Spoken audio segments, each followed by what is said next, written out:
إن الحمد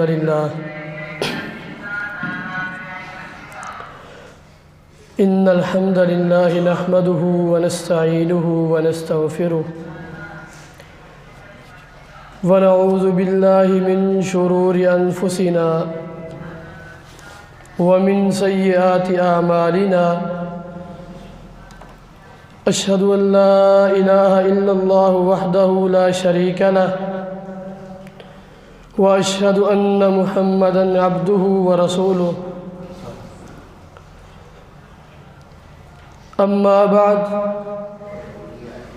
فإن خير الحديث كتاب الله وخير الهدي هدي محمد صلى الله عليه وسلم وشر الأمور محدثاتها وكل محدثة بدعة وكل بدعة ضلالة وكل ضلالة في النار أعوذ بالله السميع العليم من الشيطان الرجيم بسم الله الرحمن الرحيم يا أيها الذين آمنوا اتقوا الله حق تقاته ولا تموتن إلا وأنتم مسلمون يا أيها الناس اتقوا ربكم الذي خلقكم من نفس واحدة وخلق منها زوجها وبث منهما رجالا كثيرا ونساء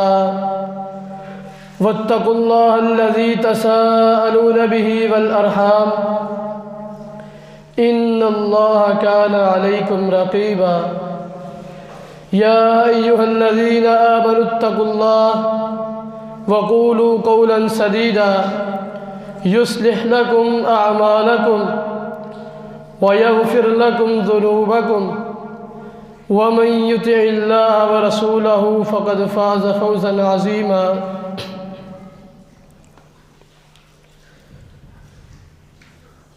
أعوذ بالله من الشيطان الرجيم والسابقون الأولون من المهاجرين والأنصار والذين اتبعوهم بإحسان رضي الله عنهم ورضوا عنه وأعد لهم جنات تجري تحتها الأنهار خالدين فيها أبدا ذلك الفوز العظیم۔ تمام تر تعریفات، تمجیدات، تسبیحات اللہ رب العالمین کے لیے ہیں، جو اللہ تمام تر عبادات کے لائق اور ہر طرح کی حاجت کو پورا کرنے والا ہے۔ ان گنت درود و سلام سید الاولین والآخرین، امام الحرمین والقبلتین، جناب محمد الرسول اللہ صلی اللہ علیہ وسلم کی ذات مبارکہ پر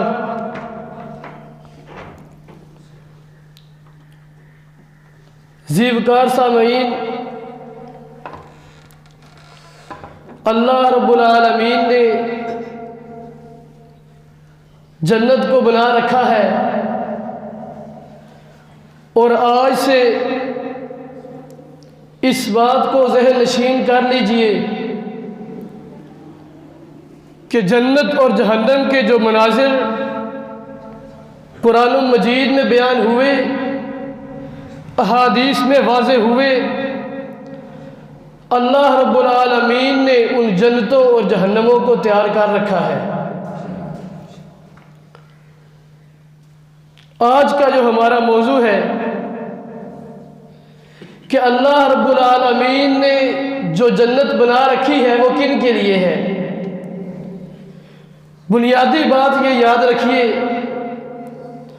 کہ اللہ رب العالمین نے اگر نبی علیہ السلام کی امت میں سے کسی کے لیے جنت بنائی ہے تو وہ صحابہ ہے۔ سوال ہے کہ ہم نے جنت میں نہیں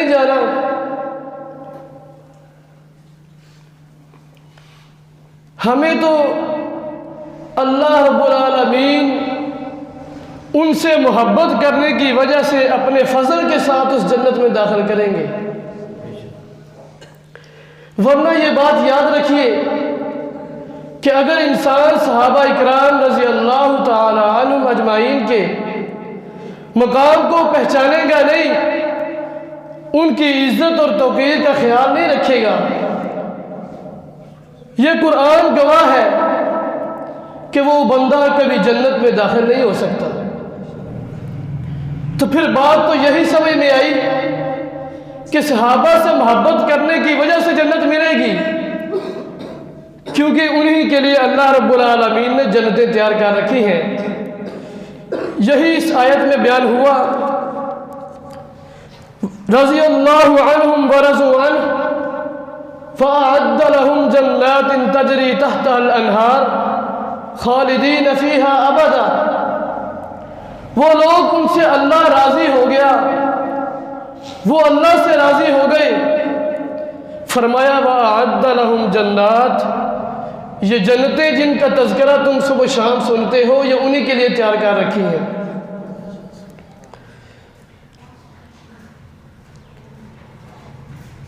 انسانی زندگی میں آج کے اس ترقی یافتہ معاشرے میں سب سے زیادہ اعزاز کی بات کسی بھی انسان کے لیے یہ ہو سکتی ہے کہ اسے اللہ رب العالمین نے صحابی بنا رکھا ہو، لیکن وہ لوگ جو اس درجہ پر فائز تھے وہ گزر چکے ہیں۔ اس سے بڑی اعزاز کی بات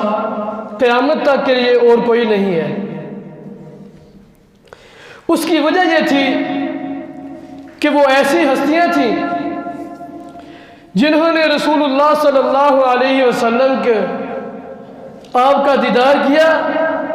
آپ سے ملاقات کی، آپ کے پاس بیٹھے رہے، آپ سے تعلیم حاصل کی۔ ان کا وہ ایک لمحہ جس میں انہوں نے رسول اللہ صلی اللہ علیہ وسلم کی زیارت کی تھی، آج کی تمام مخلوقات جناب آدم کی بعثت سے لے کر انبیاء کے بعد تمام تر مخلوقات، بلکہ مبالغہ نہ ہوگا کہ انبیاء بھی خواہش کرتے تھے کہ اے اللہ ہمیں محمد صلی اللہ علیہ وسلم کی امت میں شامل فرما دے۔ اگر انبیاء کے بعد تمام انسانوں کے اعمال کو، زندگی کی نیکیوں کو ایک طرف رکھا جائے، کسی ایک صحابی کا ایک لمحہ اللہ کے پیغمبر کو دیکھنا اور آپ کا دیدار کرنا، وہ اگر ایک طرف رکھ دیا جائے، رب کعبہ کی قسم ہے کہ تمام انسانوں کی ساری زندگی کی باتیں ہلکی ہو سکتی ہیں، پیغمبر کے صحابی کا وہ لمحہ جس میں اس نے اللہ کے پیغمبر کی زیارت کی تھی اس کا مقابلہ نہیں ہو سکتا۔ اس سے بڑھ کر کہ اللہ رب العالمین نے ان صحابہ کے تمام حسنات کو، ان کی نیکیوں کو قبول فرما لیا۔ اگر بھولے میں ان سے کوئی غلطی ہوئی، کوئی کمی کوتاہی واقع آئی تو اللہ رب العالمین نے ان سے درگزر کیا، ان کو جنتوں کے سرٹیفکیٹ دیے ہیں۔ لیکن یاد رکھیے گا کہ اگر درجہ صحابیت پر جرح ہو جائے تو پورے کے پورے دین کی عمارت خود بخود زمین بوس ہونے لگے گی۔ صحابہ کرام رضی اللہ تعالی عنہم اجمعین کا ان کے حوالے سے جو میں آج بیان کرنا چاہتا ہوں وہ یہ ہے کہ ان کے لیے اللہ رب العالمین نے جنتوں میں محل تیار کر رکھے ہیں۔ پھر ان محل کو، ان محلات کو نبوت کی آنکھ نے دیکھا بھی ہے، پھر زبان رسالت نے بیان بھی کیا۔ رسول اللہ صلی اللہ علیہ وسلم فرماتے ہیں حدثنی یا بلال